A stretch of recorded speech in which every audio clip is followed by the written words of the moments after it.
Mga kabombo, ang Ninoy Aquino Day ay hindi lamang isang araw ng pahinga, kundi panahon upang alalahanin ang katapangan na dating senador na si Benigno Ninoy Aquino Jr. at ng iba pang Pilipinong nanindigan para sa demokrasya. Ito ang binigyan diin ni Eufemio Agbayani III, Historical Sites Development Officer 2 ng National Historical Commission of the Philippines sa panayam ng Brombo Radyo Dagupan, kaugnay ng paggunita naman sa Ninoy Aquino Day tuwing Agosto 21. Ayon kay Agbayani, mahalagang alalahanin si Ninoy dahil nagsilbi siyang halimbawa ng isang taong handang ipaglaban ang kanyang paninindigan kahit may panganib sa kanyang buhay. Ipinaliwanag ni Agbayani na bago pa man ang pagkamatay ni Ninoy noong 1983, mayroon ng mga Pilipinong kumukontra sa mga pang-abuso noong panahon ng Marcos. Gayunman, naging malaking dagok sa publiko ang pagkamatay ni Ninoy sa paliparan. Ayon sa kanya, nagdulot ito ng matinding pagkabigla at lalong nagpalakas sa kilusang tumutol naman sa diktadura.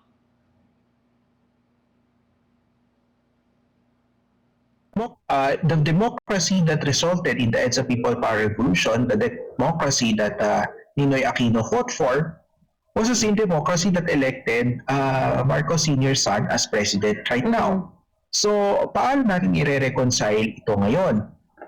Yun ang maganda mapag-usapan or mapag-reflectan natin, no?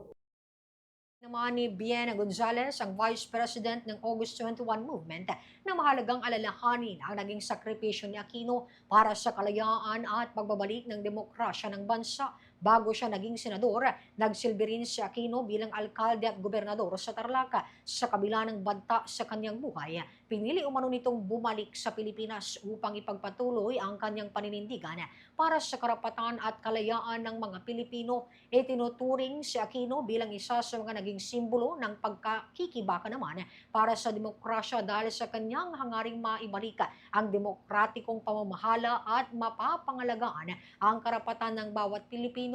Ayon kay Gonzales, mahalagang maunawaan ng mga bagong henerasyon ang kasaysayan at naging epekto nito sa mga nangyayari noong panahong iyon sa kasalukuyang sistema ng pamahalaan, lalo na sa kasalukuyang pumili ng mga pinuno sa pamamagitan ng halalan.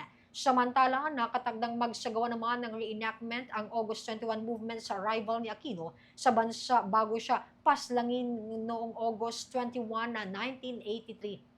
Sasagawa rin ang isang misa sa Manila Memorial Park ngayong umaga bilang pagunita naman sa dating senador at sa kanyang naging ambag sa kasaysayan ng demokrasya sa Pilipinas. Hindi na maganda ang takbo ng negosyo noon, no? Kaya pinilit ni Senator Aquino na umuwi, no, para makipag-usap kay former President Marcos at that time na para kumbinsihin siya na maibalik ang demokrasya, i-lift ang martial law, no, nang sa gayon ay magkaroon ng